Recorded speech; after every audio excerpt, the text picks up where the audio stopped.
next couple hours. But I mean, I don't think camp necessarily ends until the first game gets here. We're good. So far, I mean, I've been really happy with Trayvon Wesco. He's been playing at a high level. He needs to get better. He knows that.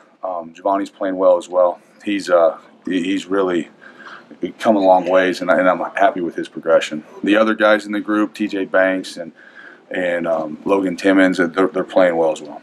Consistency a big deal for you right now? Oh, absolutely. I mean, if you can't, and this just goes for football in general, if you can't be trusted to do the right things, then you can't play. And I'm not going to put a guy out there that I can't trust. And as of now, I mean, we're trending in the right direction of trusting my guys. What did you find out that maybe you didn't know coming into camp? What I didn't know, I don't think I found out anything that I didn't know. I think there's some things that got shored up that I feel really good about. A level of physicality, a level of being a man and doing the right things at all times. I mean, stuff like that. It has been, if there was any question, I don't have it anymore. What do you tell a kid like Michael Laughlin in really unfortunate circumstances as a freshman? When it comes to that needs to be addressed with Coach Holgerson. Yep. How many realistic is in your rotation, you think? You're going to try to do as many as 3 or 2, or how does that go? That's not my job. Yeah. That is Coach Spavital's and Coach Holgerson's job. My job is to prepare. Right now, I believe I have 7 guys in camp. My job is to prepare all of them to play football and play at a high level. So that's a question, again, you can bring up with them. I hope 7 guys play, okay? But realistically, we all know that's not going to happen. But you have more than obviously they had last year. You were dealing with Eli, and you've got more bodies that you're working with.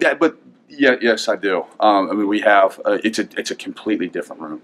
If you would go back and really analyze the names and the people and their sizes, we are a longer, heavier, more athletic, more physical group, and that's a testament to Coach Holgerson and Coach Spavital's vision of what they want the H-back to look like.